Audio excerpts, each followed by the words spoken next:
Dans PHP, il existe deux types de tableaux, les tableaux indicés et les tableaux associatifs.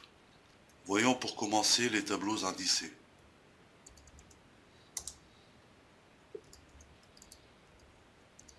On va commencer par construire un tableau contenant des frameworks.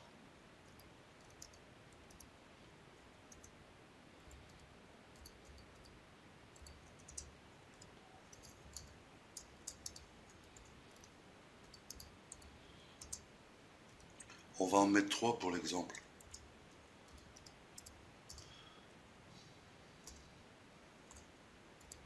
Et on va stocker ce tableau dans une variable que l'on va nommer framework.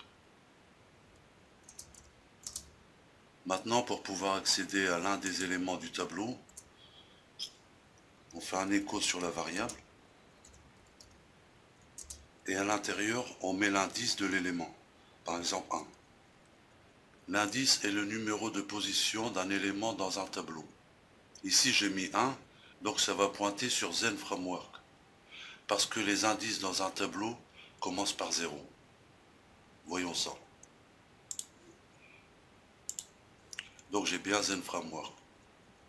Si on modifie l'indice, on le met à 0.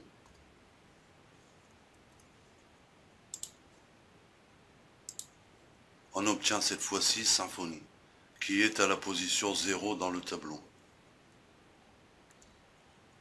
Une variante pour construire un tableau consiste à écrire la variable avec des crochets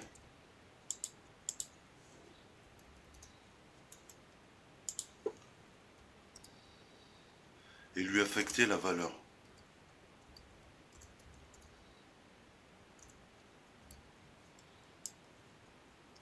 On va faire ça avec les autres valeurs.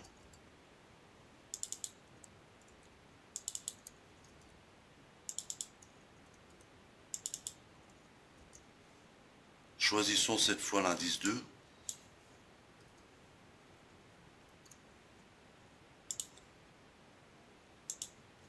Et on voit bien qu'on n'a qu'avec PHP. On peut également mettre les indices manuellement. On va commenter ça.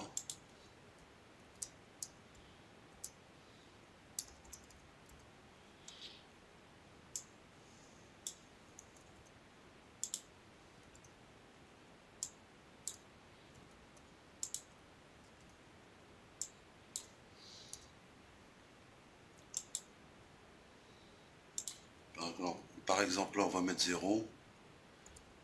Ici 2. Et là 1.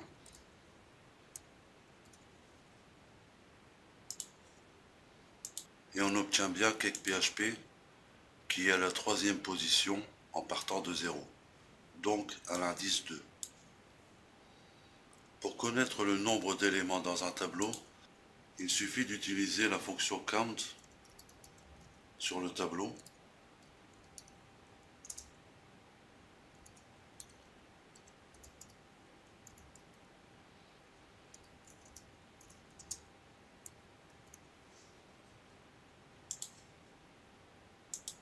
Et on obtient bien 3 éléments. Voyons maintenant les tableaux associatifs. On va commenter tout ça. Il y a deux manières, comme le tableau indicé, de construire un tableau associatif. Donc on va reprendre l'exemple.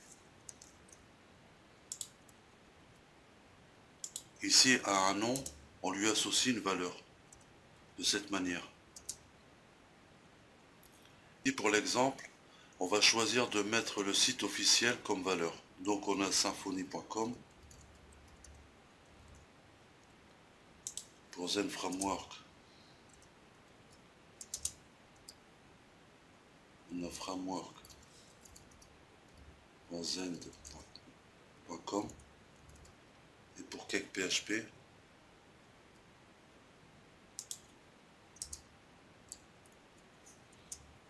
on a cakephp.org. Et la deuxième manière est celle-ci.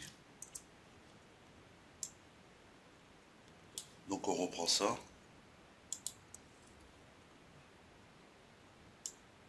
on met le nom à l'intérieur des crochets.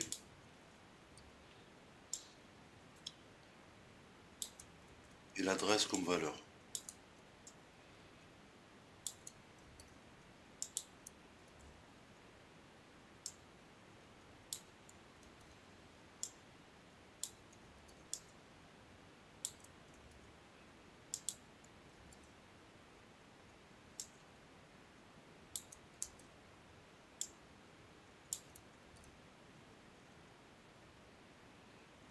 Voilà les deux manières.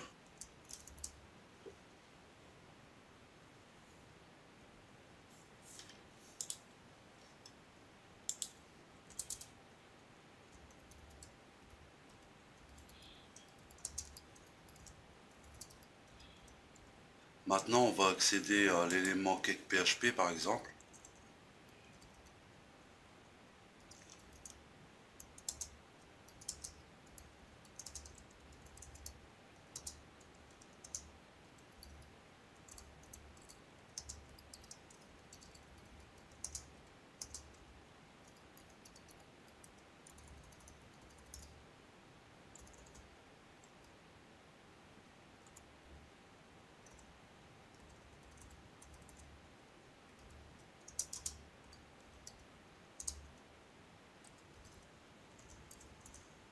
On enregistre.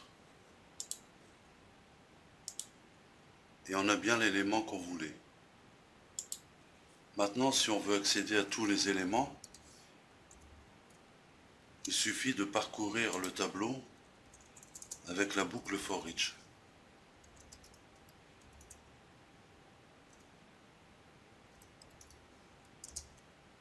Ici, on va utiliser deux variables, qui sont la clé et la valeur.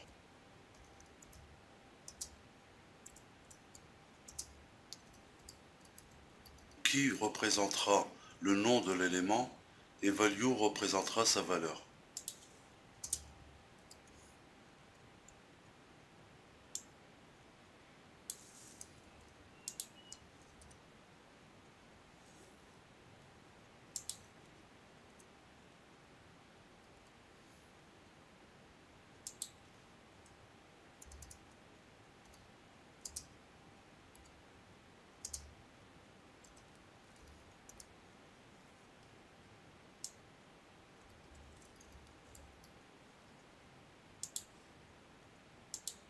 Donc on a bien tous les éléments avec leur nom et leur valeur. Maintenant, on va voir quelques fonctionnalités intéressantes de PHP qui permettent de manipuler des tableaux très simplement. On va créer une chaîne de caractères qui contient des fichiers séparés par une virgule.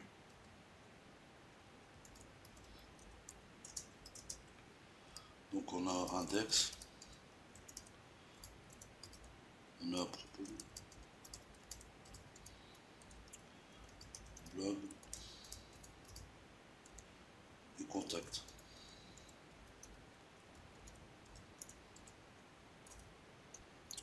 Maintenant, on va utiliser la fonction de PHP explode qui va permettre de générer un tableau à partir de la variable fichier liste. Et à l'intérieur de ce tableau, on aura les différents éléments séparés par une virgule, puisque c'est ce qu'on a demandé ici. On va mettre le tableau dans une variable. Et comme d'habitude, on va parcourir avec for each.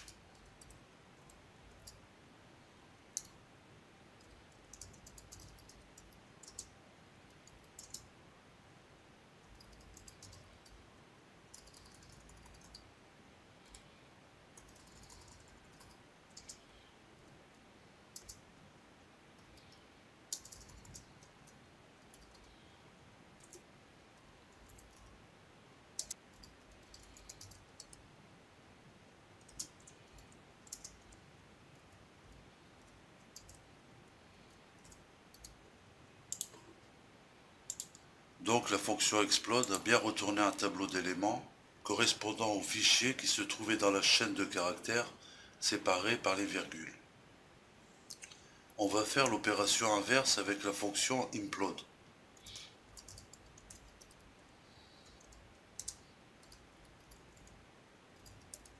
Cette fonction va permettre de récupérer chaque élément d'un tableau et les placer dans une chaîne de caractères séparée par l'élément qu'on aura choisi en premier paramètre. Donc ici un espace.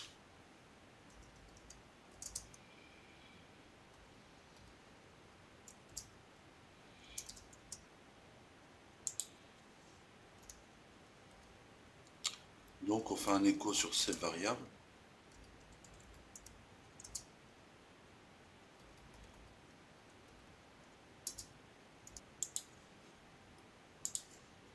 On a bien sous forme de chaîne de caractères les différents éléments qu'on avait dans le tableau. On aurait pu choisir un autre caractère à la place de l'espace.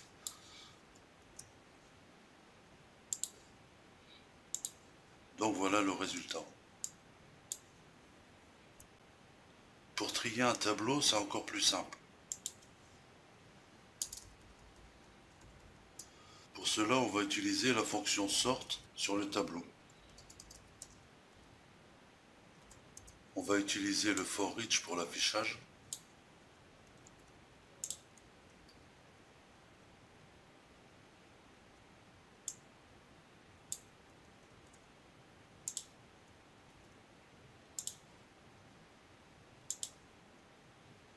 Et on a bien nos éléments dans l'ordre alphabétique. En mettant un R à sort, qui veut dire reverse,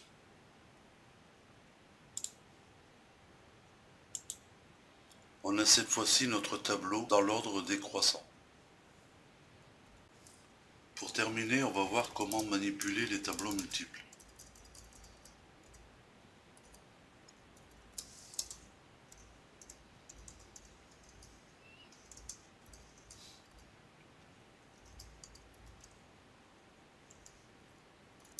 On va mettre un petit HR ici.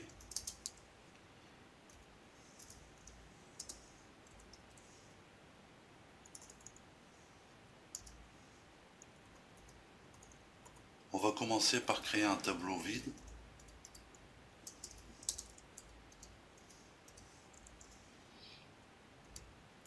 Ce tableau contiendra plusieurs membres, et chaque membre aura ses propres caractéristiques.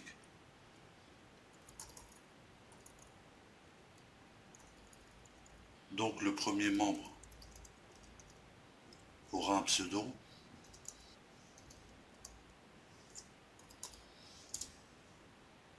Par exemple Pierre.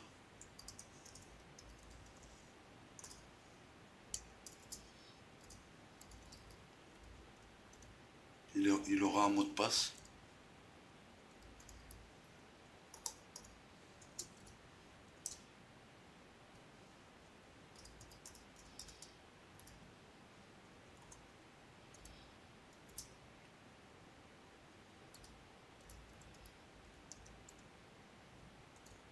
Et on va préciser son âge.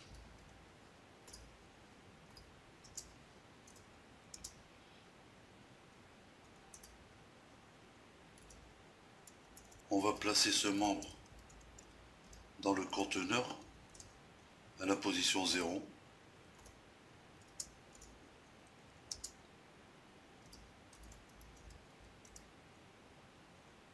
On va faire la même chose avec un deuxième membre.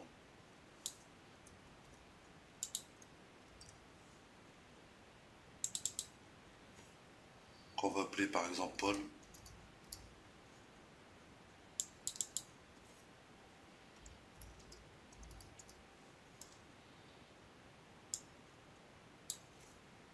Et qui sera positionné à l'indice 1. Maintenant, si on veut accéder à la valeur Paul, il suffit d'appeler la variable membre, c'est-à-dire le conteneur, la position 1, et on choisit le pseudo.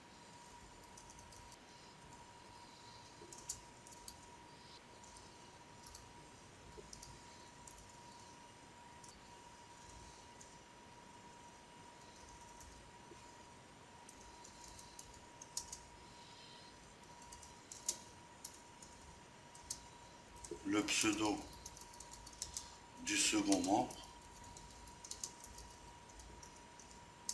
et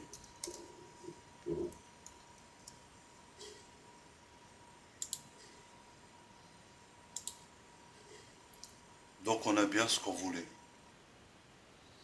Si on veut cette fois-ci l'âge du premier membre,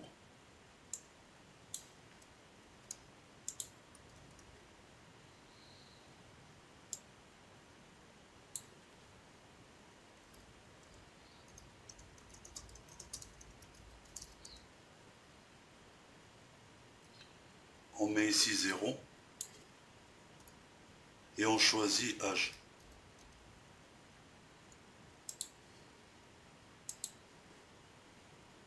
Une dernière petite chose, lorsque vous êtes sous Eclipse, si vous voulez des explications sur les fonctions, il suffit de vous placer sur la fonction et de faire Shift F2. Un nouvel onglet s'ouvre et vous avez une description de la fonction ainsi que de nombreux exemples.